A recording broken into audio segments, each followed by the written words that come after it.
Yeah, okay. Dear ladies and gentlemen, good morning from Ljubljana and warmly welcome to the webinar on the German supply chain law organized by the Slovene-German Chamber of Commerce, AHK Slovenian, and the public agency Spirit Slovenia and the Ministry of Economic Development and Technology. In June this year, the Supply Chain Due Diligence Act was passed in Germany, and this new legislation aims to protect human rights throughout the supply chain, even if the suppliers are abroad. The duty of care, therefore, knows no national borders, and the new legislation will directly influence suppliers to German companies in all sectors. We are very pleased to host today Professor Dr.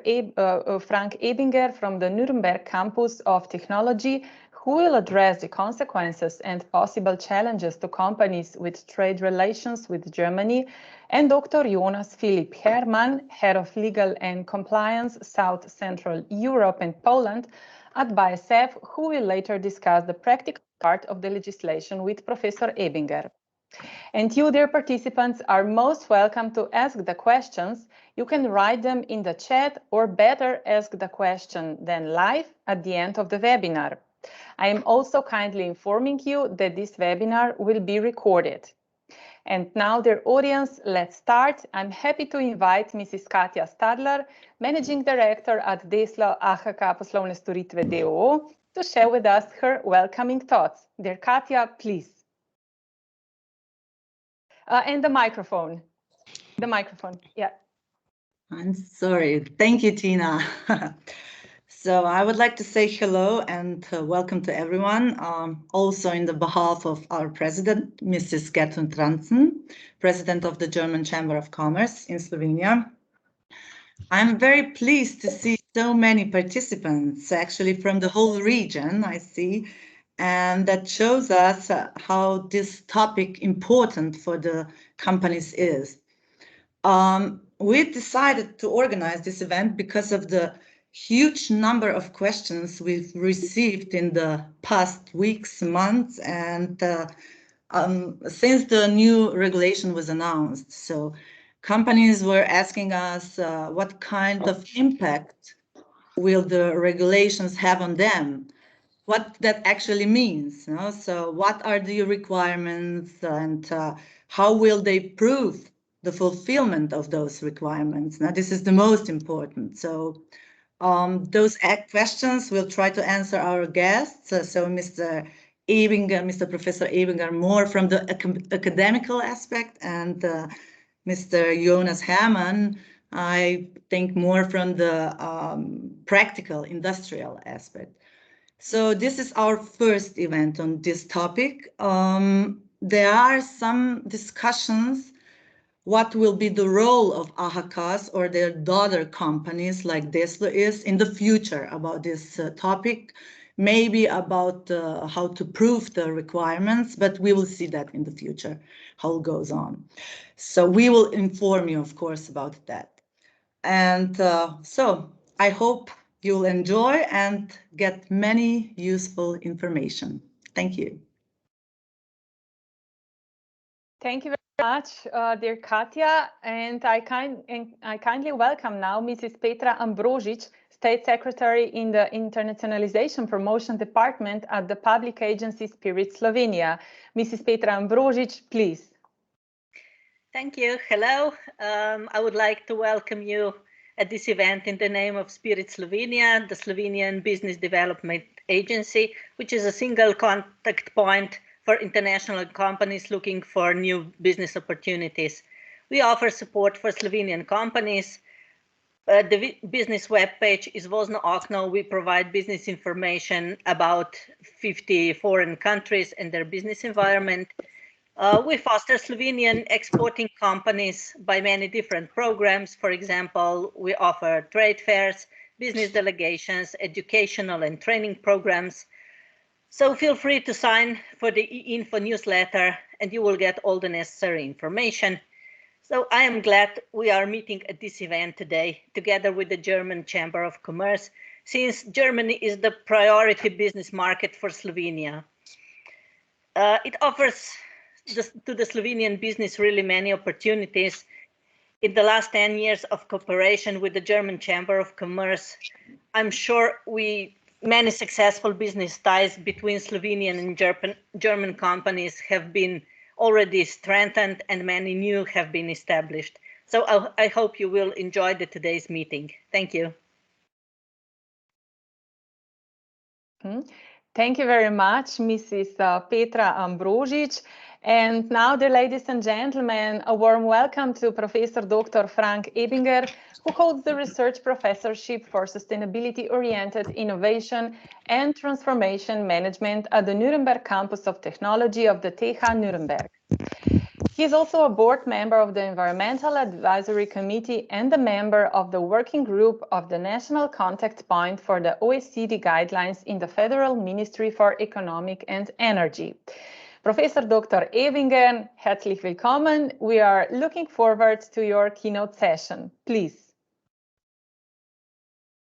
Yeah, thank you very much. Good morning, everybody. It's a huge pleasure. It's an immense pleasure to have the opportunity to talk to you today about this new German Act on corporate due diligence obligations. First of all, I just want to ask if you see my presentation already. Yes, we can see it perfectly. Cool. Very good. So I would like to, okay, now it hangs. Okay, there's the agenda. I would like to talk to you in regard to 3 points. First of all, I would like to address the context of the German Act. Because to understand the context might help you to understand what's coming along with that new obligation for companies. Then I would go in brief more in detail on the German Act itself, and will then in a third level I will give you some short outlook towards the European level. Sorry, because there might come up something which is of interest for you as well in Slovenia, because we might have in next future as well an act on the European level.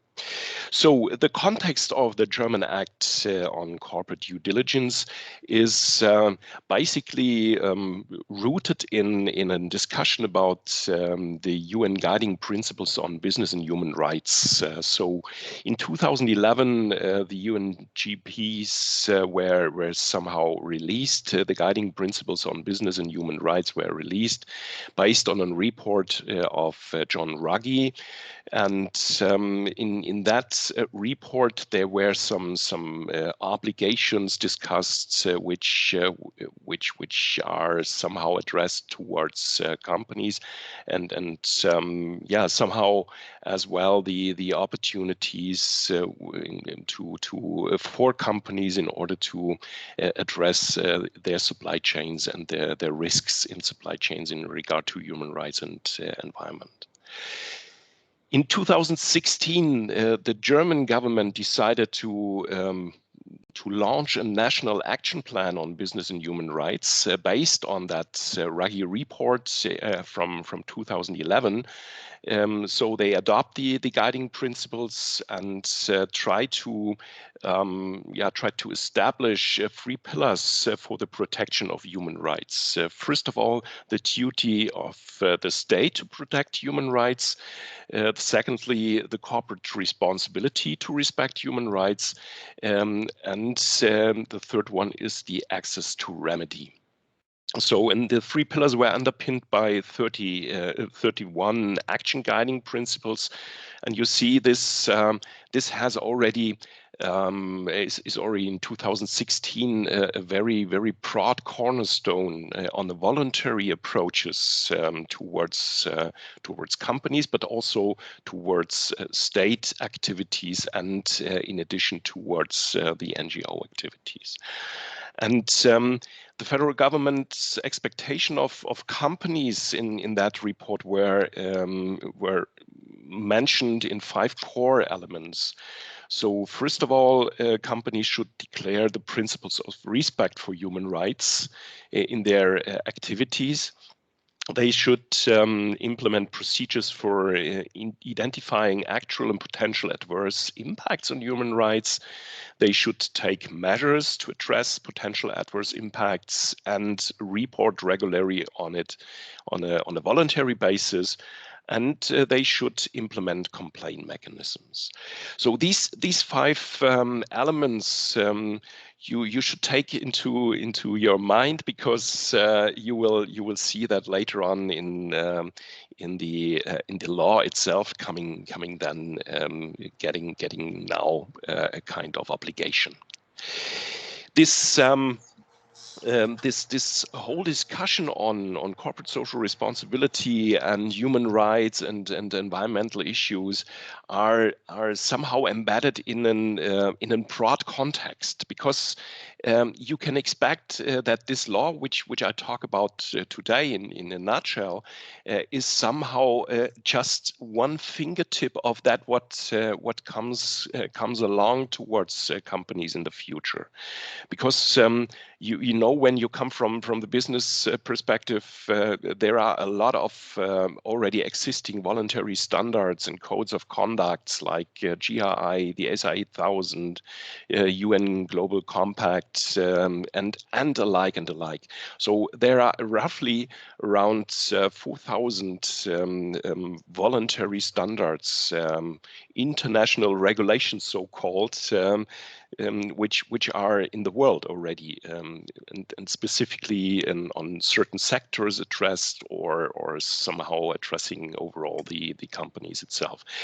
We have a lot of European regulations, so you see, we have a lot of European laws coming up. I will show you later on some of that laws which are currently under discussion or already launched in that regard. And we have a huge bunch of national regulations which are on the national level already in force. So this is something which leads at least to a kind of smart mixed approach in CSR, in corporate social responsibility, which addresses transparency, but also responsibility of companies towards environmental or human rights issues. So we have that voluntary standards on the one hand side, we have the legal frameworks, and some of the legal frameworks address in their regulations then certain voluntary standards, so that at least a smart mix is developing at the moment, which you have to take under consideration in the future, because that will guide you, or will force you even on the other hand side to respect certain aspects in your operations in the future. So just coming of recent juridification in corporate social responsibility, we have the Conflict Minerals Regulation and the German Implementation Act, the CSR Directive, which is now extended in the next years. We have the Shareholders' Rights Directive. We have a Whistleblowing Directive, EU Taxonomy Regulation, the Packaging Act. So there is a lot of laws coming now towards the corporate social responsibility that companies need to take under consideration. We have on the national level as well certain aspects, and I took only here the human rights aspects regulated by national laws. For example, the Netherlands Child Labor Due Diligence Law, the Australian Modern Slavery Act, the French Duty of Vigilance Law, the US Trade Facilitation Act, and the Italian legislative decree, and so on, and the like. So it's just not an exhaustive list, but it just shows you that the future of the relevance of corporate social responsibility will grow, and that means with that grow of the responsibility, you have to work on transparency towards your operations. You have to look on your risk potential within your operations in your company, and you have to take under consideration to manage this corporate social responsibility within a kind of systematic approach. And that leads now to the current law, the German Act on Corporate Due Diligence Obligations for the Prevention of Human Rights Violations in Supply Chains. It's a long headline and even a long German word. It's Lieferkettengesetz. So the Germans are very well known for very difficult expressions and words. So this Lieferkettengesetz, this Due Diligence Act addresses, starting from the 1st of January in 2023, around 600 companies. It addresses companies in the first step which are larger than 3,000 employees. So and then after the first step, in the second step, starting from January 1st in 2024, companies are addressed or falls under the regulation which have employees more than 1,000 people employed in their companies. And in the second steps, there are roughly 3,000 German companies addressed. So you see already with that roughly 4,000 overall, more or less 4,000 companies starting from 2024, which are addressed and falls under this law. You might have to take under your consideration that one of your customers might fall under this legislation. And if your customer falls under this legislation, you as a supplier from Slovenia, for example, you fall as well under the regulation, indirectly, not directly, but indirectly. And I will tell you later on how this works. But first of all, I would like to mention at least some of the backgrounds of this law and the structure. So first of all, the philosophy of this law falls under the guiding principles on business and human rights. I mentioned it at the beginning of my contribution. And as well, it addresses certain aspects of the OECD guidelines for multinational enterprises. So you have already two internationally accepted guidelines which you could look at if you want to understand what is expected from you as a supplier to a German company which falls under the law. Another principle of this law is the empowerment before retreat. That means this law is not a very strict law. It means companies which falls under the law should address their suppliers in order to prevent any risks and try to work with the suppliers on solutions to prevent the risks, or even if a risk or if some human rights violation or even some environmental violation is identified, the company is obliged to work on this with the supplier. So that means the duty of effort describes this principle that a company, a German company, needs to address the suppliers in order to prevent any risks. And the empowerment before retreat means you have to work on solutions, and if you don't find any solutions with your supplier, you should then stop the the contractual situation with the supplier. So if a supplier cannot or will not change these issues, reduce the risk, or even end the violation, you as German company, you need to terminate then the contracts. So this is the basic philosophy. That means it's a kind of cooperative approach which is described in that law. Key points: a German company needs then to fulfill certain key points. It has some obligations to fulfill. A company needs to determine the risks, which is in the correlation or the collaboration between the company itself within their premises, but also with the suppliers itself. They should analyze risks with which it comes, and should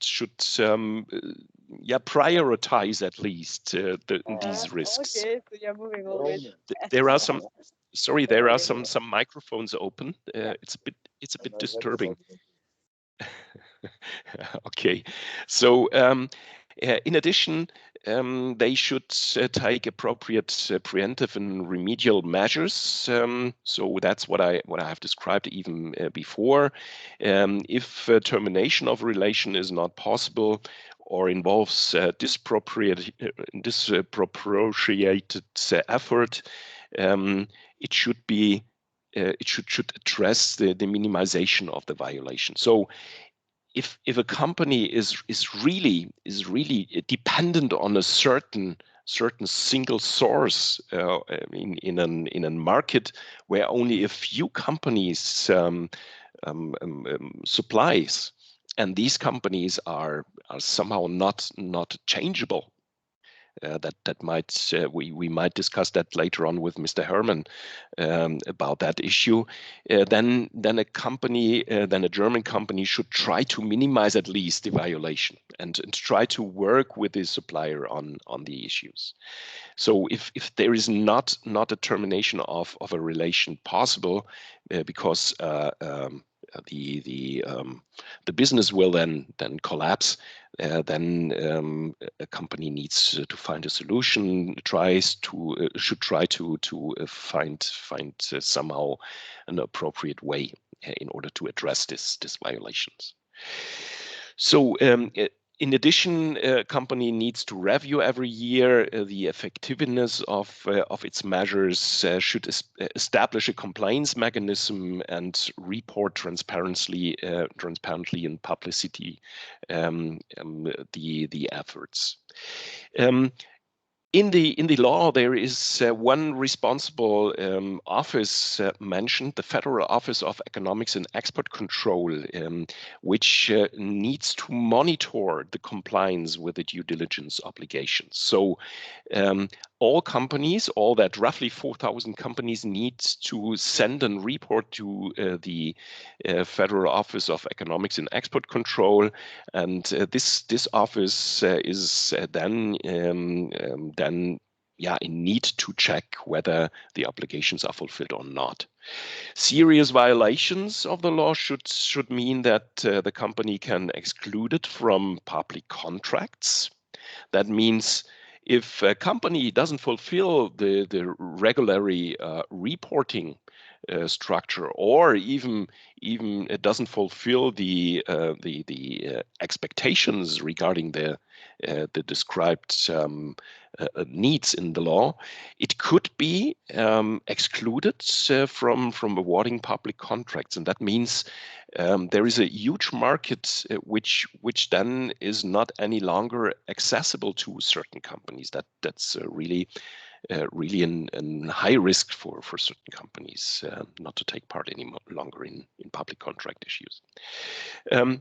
And intentional or negligent violations of the due diligence obligations, they can constitute an administrative offense or could be listed in the law of constitute of an administrative offense, and could be then somehow addressed with a fine of up to 2% of the average annual turnover. So it's even a financial risk not to fulfill the requirements of the law.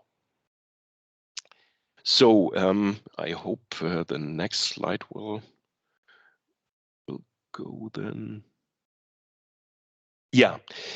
Which aspects should you take to take under consideration? So there are some lists of fair business practice aspects, labor rights or human rights and ethic aspects like child labor, forced labor, slave labor, unequal treatment, withholding of a fair wage, unlawful eviction, or inappropriate security measures. These are somehow the human rights aspect, and that's not the list which is exhaustively here mentioned, but just giving you some ideas what falls under human rights violations. On the other hand side, there are some certain environmental aspects mentioned in the law, in the German law as well. There is the agreement on POPs, mercury waste shipments, addressed in the law. So everything what is somehow with combined with the disposal of environmental harmful substances in the landscape, but also harmful soil changes or water pollution, air pollution, noise emissions, or excessive water consumption is mentioned in the law as an environmental issue, which companies needs to take under consideration. I have to say that in Germany there's a huge discussion on that environmental issues because it's only a very small aspect which is addressed in the law. The major aspects fall under the human rights issues. Only a few environmental issues which somehow affects indirectly human rights are somehow considered in that law. So that means environmental issues are somehow only a few to take under consideration in your efforts or in the efforts of the companies. So just jumping on some structural points. We have to address in the law, or the companies have to address in the law, nine levels or puzzle points. The risk management, internally human rights representative needs to be addressed or needs to be appointed. Risk analysis should be done. Policy statements should be given by the company. Prevention measures should be implemented. Remedial actions should be documented or taken into action and documented. Compliance procedure needs to be established. Measures for indirect suppliers needs to be at least strategically set up, and at least a documentation needs to be fulfilled and given every year to the office, which I mentioned already. So I just jump over due to time constraints. These aspects, these 9 aspects, have of course certain points which you should address, or which a company needs to address, but this is at least relevant for the company which falls directly under the law. It's not relevant for the suppliers, because the suppliers doesn't need to fulfill all that 9 requirements. The suppliers at least needs to give information to that aspects in order to give the opportunity to the German company to fulfill the requirements. So I just jump over these points. I will give you the later on the presentation slides so you can read it through anyway. So how is now the relation with you and the German company which falls under the regulation? So the German company and its own location needs to implement effective risk management for all the relevant business processes with appropriate measures and risk identification in order to minimize or terminate these risks.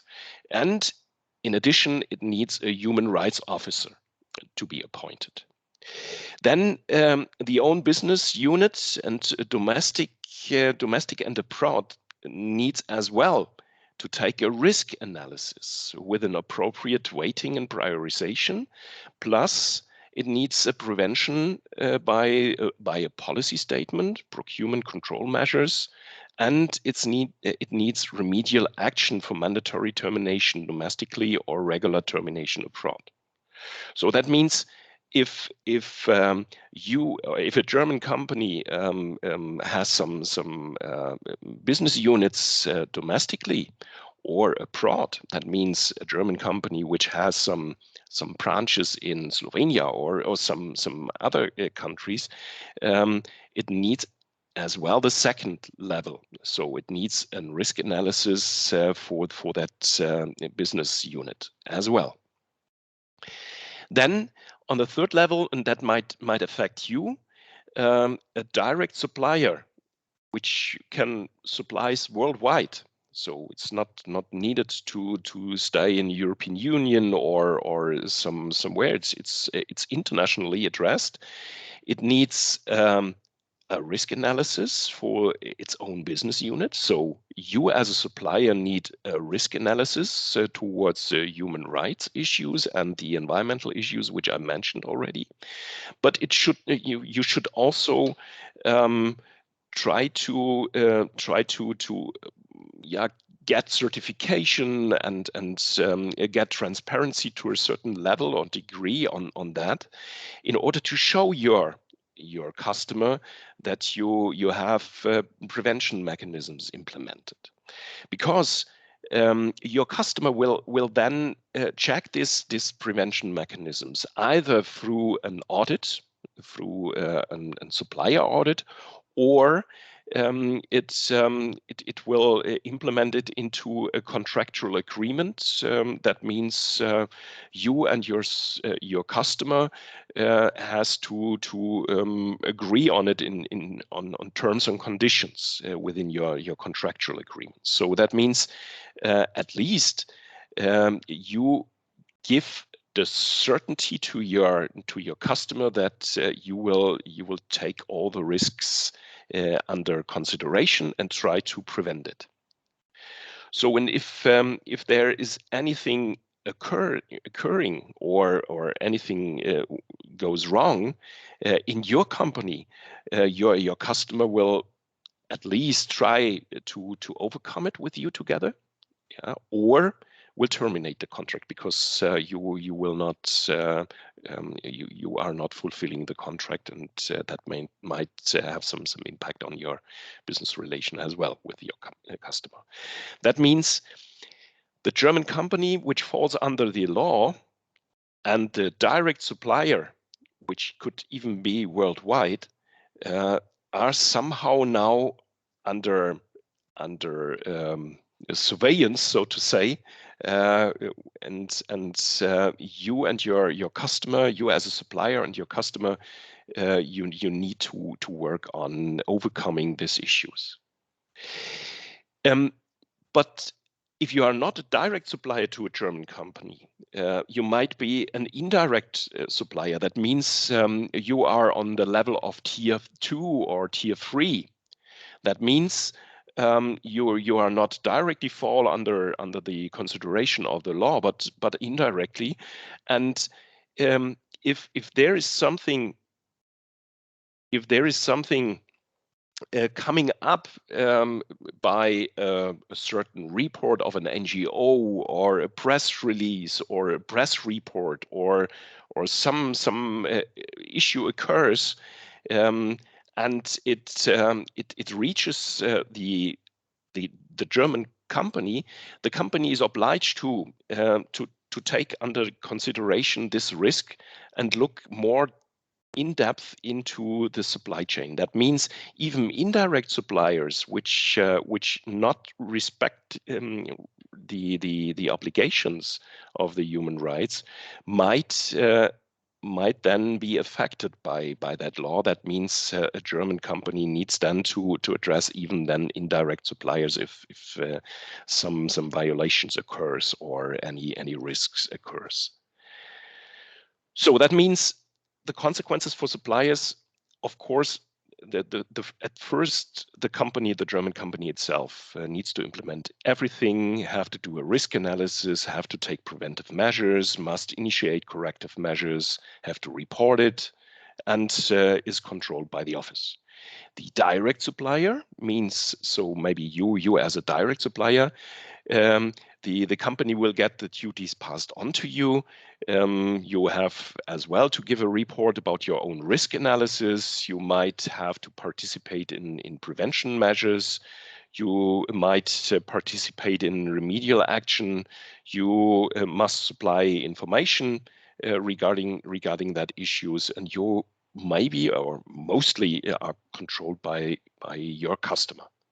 And the indirect suppliers will get the duties passed on in the case of any risks occurs, have to report about the own risk analysis, maybe then have to participate in the prevention, have to participate in remedial action, and so on and so forth. That means for the moment, the law will address the German companies, roughly 4,000, and their direct suppliers, which numbers I just can guess, but this is a huge number of direct suppliers, which now falls under the indirectly under the law. And in future as well, if anything occurs, if any reports get to known, even indirect suppliers might be addressed on that. So having said this on the German level, I just want to show you what is expected on the European Due Diligence Act, which is at the moment under discussion. So on the European level, we discuss at least an act which addresses all companies starting from 250 employees. So that means there is a huge number of European companies which are then fall under the European Due Diligence Act. They are doing business in the European Union. Sorry, that means selling services and products is already sufficient. Yeah. So if you do business in the EU, then you fall under this Due Diligence Act. So there is as well the protection of environment and environmental standards recorded. That means while in the German law, environment is not addressed very depthly in the Due Diligence Acts on the European Union, there will be definitely more to come. There is even a civil law liability extension. That means even you could be you could get somehow the issue and the risk of being being suited under civil law, and there is a possibility of criminal liability. That means this is even then a far more higher risk of companies which try to undermine this law in somehow in criminal activities. So it's just in a nutshell, due to the fact that this European Due Diligence Act is at the moment under discussion, and there will be changes every day in the discussion, I just leave it with that. And yeah, thank you very much for your attention. And I hope in a nutshell I gave you somehow an overview which is helpful to understand what's coming up in the next. Thank you very much. Thank you very much, Professor Dr. Frank Ebinger. It was really very concrete and informative, let's say, insight into the upcoming legislation. Thank you so much, dear participants. I don't see questions in the chat, but as already said, at the end, you are really warmly welcome to show up and to ask your question in person. And now we are moving to the second part of the webinar, where Dr. Jonas Philip Herman, Head of Legal and Compliance South Central Europe and Poland at BASF, will discuss current developments on the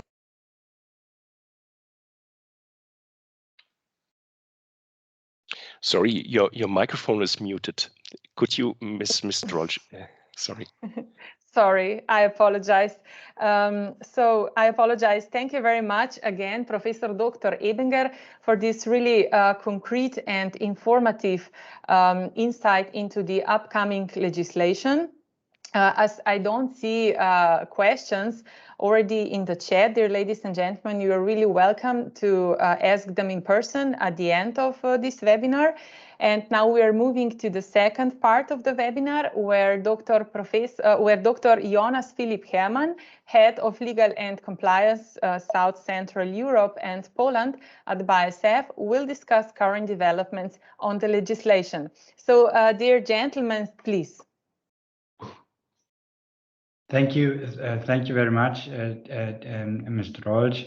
I just want to pick up very briefly on two things which came up. The first is that you said Professor Ebinger will rather look at it from an academic perspective, and I will contribute with the practical aspect. I think we have a law in front of us which does not much make a difference here. So the view, first of all, and secondly, Professor Ebinger, I mean, you saw the slides in the presentation now. I am a little bit afraid this is how practically it gets at this stage of the process. Yeah, so everyone is really eager to understand what needs to be done now. You are, we are, and I'll show you in a second why. At the same time, yes, we are preparing, but there is a lot of things which are still unclear. We are, as a company, but also as an industry, very much rely on guidance material to be issued and expected from the government, outstanding, and there's a constant dialogue going on that aspect. And secondly, Professor Ebinger, you showed a slide at the very end where you said this is the German law and this is the outlook to Europe. And I remember a newspaper contribution from you where you said what we do now in Germany and what we as companies now have to prepare for under German law is probably, or it's very likely, it's not more than an exercise for what will come up Europe-wide, but maybe also on a global level. So this is something which will not go away. This is here to stay, and this is here to even, it's just the new landscape in which we all do business. Yeah. Professor Ebinger, you asked me to give a very quick overview on BASF, so to put things into context, and I put a couple of slides together, which I will share, just to see if this, I guess you can see it. I don't know which part you see. Yes, probably. Perfectly. Okay. We see your presentation mode. Okay. Is it better now? Now it's better, yeah. Now you see the whole screen, yeah? Mm-hmm. Okay, super. So BASF, we are a chemical company, largest chemical producer in the world. We have huge so-called Verbund sites, 6 of them over the whole world, in addition to smaller sites, of course. We live sustainability, so I believe we are one of the companies that really wants to be in the driver's seat of the topic, and is living the purpose. We create chemistry for a sustainable future in everything we do.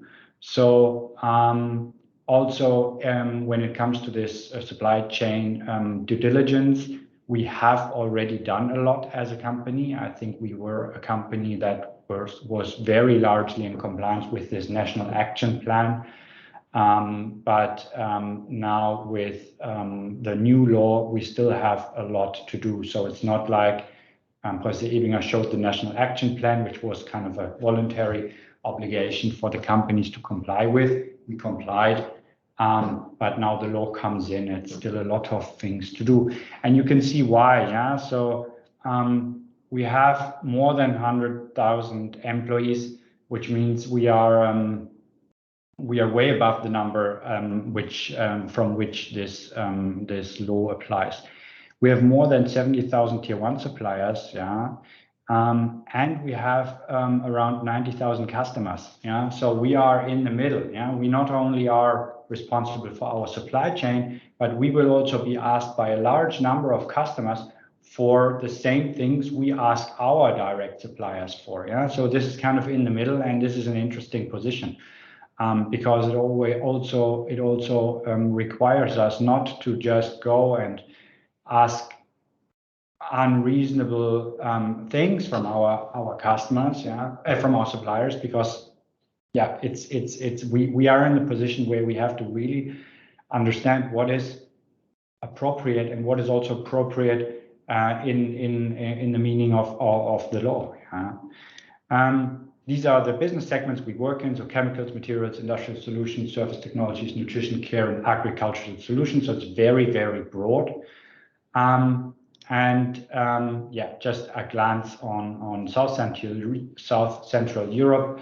Simon Franco, who's not here, he's at a customer visit, our managing director in Slovenia. He gave me this slide. Yeah, so in the country area, we serve more than 450 customers. I'm not sure about the number of suppliers, but this will then be also the picture when European legislation comes in. We, as I said in the beginning, we do a lot in the area of corporate social responsibility, environment, social governance, and sustainability.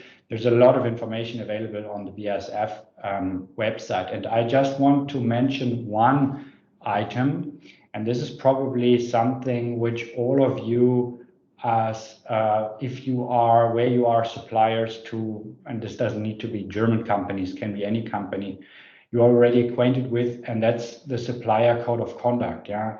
So again, it's not like the companies, the customers sit on their feet and wait for a law like this to pass, but there's already a lot which has happened in the last years. And if you look at the BASF supplier code of conduct, it talks about, or it commits suppliers to comply with environmental, social, and governance standards, which to a very large extent already include the requirements which are now asked for by the law. So this was already my presentation, and yeah, maybe this is also a good kind of a bridge, yeah, that Professor Ebinger, you said, or you already made a few proposals how to prepare and what to look into, like the UN Guiding Principles, the OECD guidelines, and I would also add, look at who are your current customers and what do they already oblige you to comply with. It might be that there are suppliers who just sign whatever they get presented to be part of the supply relationship, to get the contract. But be aware that in future with German companies, just the signature will no longer be sufficient. Yeah. So look at your customers look at the supplier code of conduct you've already signed up to and expect that this will be the minimum level of compliance. I don't know, Professor Ebinger, do you agree? Is that maybe also a very basic good starting point? Definitely. I think you mentioned exactly the right entrance points. So on the one hand side, you should address or you should refer to certain certain aspects, criteria you should take under consideration. So what is human rights in practice, so to say, and environmental issues in practice. On the one hand side, but also as you suggested, to look at your customers, but also at your suppliers maybe. Where do they operate? Is the region maybe a risky region in terms of human rights and environmental issues? What volume of trade do you have with your suppliers? So is it a big supplier? Is it a small supplier? And criteria more than that. Yeah. So this is then coming to a very practical level, and I think this is what was referred already maybe in the next step. The AHK could offer a kind of a seminar series which refers to that kind of practical levels and stages and what to do really on the operational level. Yes, and I'm very sure there will.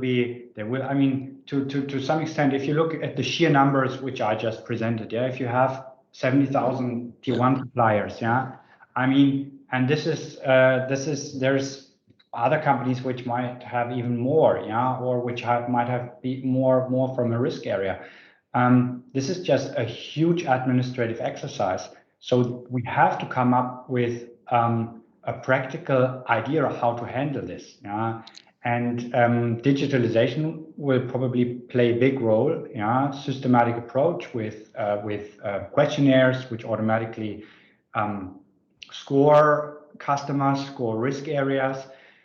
So once you are in a certain risk scoring, you have a certain risk profile. You have to have certain, you have to fulfill certain maybe different obligations, whether you are a software engineer supplying software as a service, or whether you supply a raw material or chemicals. Yeah, this could be quite different. So digitalization is, but the tools are just, it's all under development. Yeah. Exactly. So some of the companies have already SAP, for example. So I know that SAP is currently working on a module which you can connect to your existing operational system. This is something which comes up. There are some certain solutions. I know them on the market in Germany, for example, EcoVadis or whatever. I don't want to make here any advertisement for certain companies, but there are solutions already on the market, but it should be considered that these solutions are fitting to the company itself. It should have some interfaces to the data of the company itself. It should have some future strategic development possible, and so on and so forth. So it's not simple to decide on digital solutions, but as you said, it's a need in order to address the future upcoming points. You have to deal with that questions now. Yeah, and yeah, again, we are as a supplier, we are already also now getting the request to sign supplier code of conduct ourselves. Yeah. So we have to very much look at it. Is it something we can sign up to? How strict is it? And we will probably also try to be a voice of reason here, because we have seen when GDPR was published, or came into force, suddenly everyone was coming with different kinds of documents to be signed just to be compliant, or it was kind of an overrun, and hopefully there is some kind of a learning that this will not happen again, that there is such an overrun. But really look at what we all need to look at what is written down there and take it seriously. And if it says comply with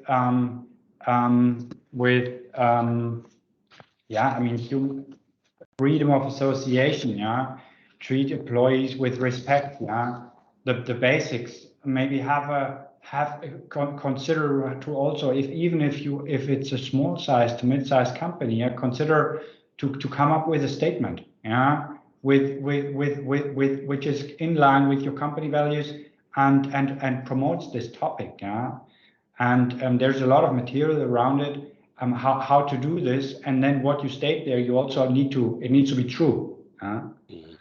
But I think also, again, Mr. Ebinger, you said start at the basics. Look where are your big risks as when you're a software supplier. Probably maybe it's the labor law area, but that's probably about it. If in other areas, raw material, you could be much bigger, depending on maybe your supply chain, in much different circumstances. But the basics, Yeah, I think that as you mentioned as well, this as a starting point, the German law, it's very, very good opportunity for the German companies and its suppliers to learn a little bit and try to establish these structures, because the law itself is not very strong law, but it helps then to understand what's coming on the European level, and even use this as a training opportunity to establish the structures step by step, starting with the high risk impact. And going then to the next levels in prioritization. So I think start small. Look with where are the huge issues are, and try to overcome that. And there's a lot of tools already existing. The CSR risk checker, for example, is from the Netherlands. If you never heard about it, go www.csrriskchecker.nl. You will find there a very nice tool. We in Germany we have copied it already, so we have a German one which is more or less the same thing, and there is a lot of other tools and even manuals and so on and so forth. So there's a lot of things already existing in a written form as a software, but what's really needed, and that's again addressed to the Außenhandelskammer AHK, we need some training how to do that. And to how to translate it into the daily business of a small, medium-sized enterprise itself and to its operations. So everything what is on a manual level needs to be somehow embedded into the structure of companies. So this is something which we have to organize in the next future. Yeah, and obviously it goes hand in hand with us waiting for further guidance material on how to interpret risk industry standards also, because then clustering by industry, you probably have, as I said, different requirements, and practical trainings could then also touch on that aspect. Absolutely, as we have seen it from the Global Reporting Initiative. If you look at the development phases of the Global Reporting Initiative, they started with a generic approach, which falls to every company, and then they developed sector supplements, getting a better picture of certain sectors, business sectors, and so on and so forth. I think more or less we have the same here. So we have to learn. We have some learning curves to fulfill and get better and better. The time seems. Are there any questions, Mr. Rolsch, or? Yeah. Thank you very much, both Professor Dr. Ebinger and Dr. Hermann, for this really fruitful discussion. I don't see a question in the chat, but really, dear participants, you're kindly invited to show up and to ask a question live or in person, please. I do believe it will be quite interesting in the future. It's quite comprehensive topic, and we really do encourage you to ask the question now. It is really a wonderful opportunity to highlight some perspectives.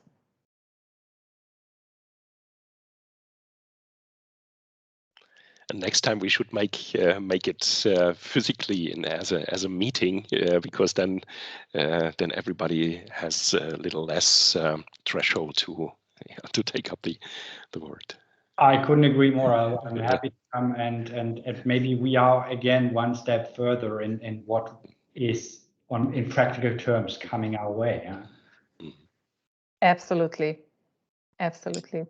Maybe Katja? Yeah, I just wanted to say one thing, like I said at the beginning, that was our first seminar. So we are all waiting for some guidelines, also AHKs, like all the chambers. We have our meetings, we are getting some information from the DHK, from our organization from Berlin. But yeah, we will see what the future will bring. I think we will stay in contact. We will inform our companies what should they do, how will they bring all those regulations in the daily business. So I think that was only the start, like with GDPR. So it will last probably years till all can fulfill those regulations. But there is one sign already. Miss Ranson is yes, raising their hand. Hello to everybody. I have been in, but I could not do it in the beginning. So thank you very much for the very insightful information we got today.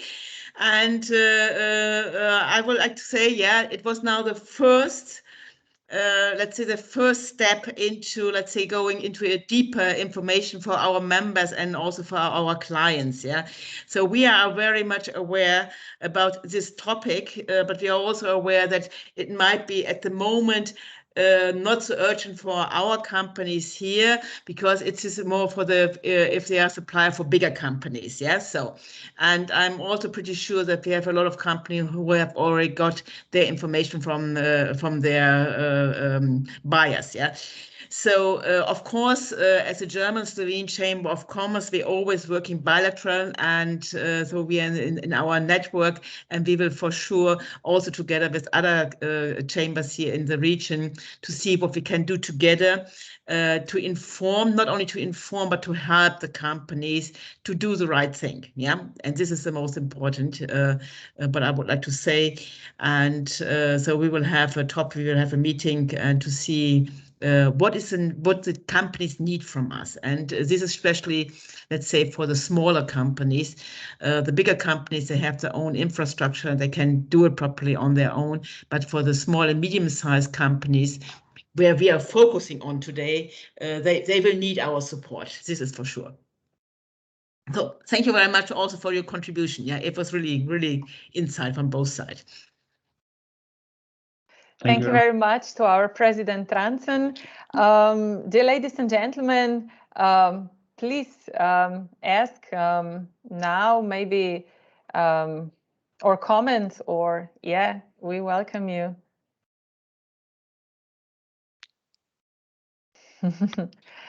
So if there is really no questions, then I'm really happy we started virtually, and I'm very much looking forward to continue in person live. So thank you very much again to both really wonderful guests, Professor Dr. Ebinger and Dr. Hermann. Dear ladies and gentlemen, so we come to an end of this webinar, and thank you very much also to you for your attention and contribution to the webinar. Stay healthy and safe, and really warmest wishes from Ljubljana to all of you. All the best. Thank you very much. Thank you very much. Have a good day. Bye-bye. Bye. Yeah, same to you. Bye-bye. Bye.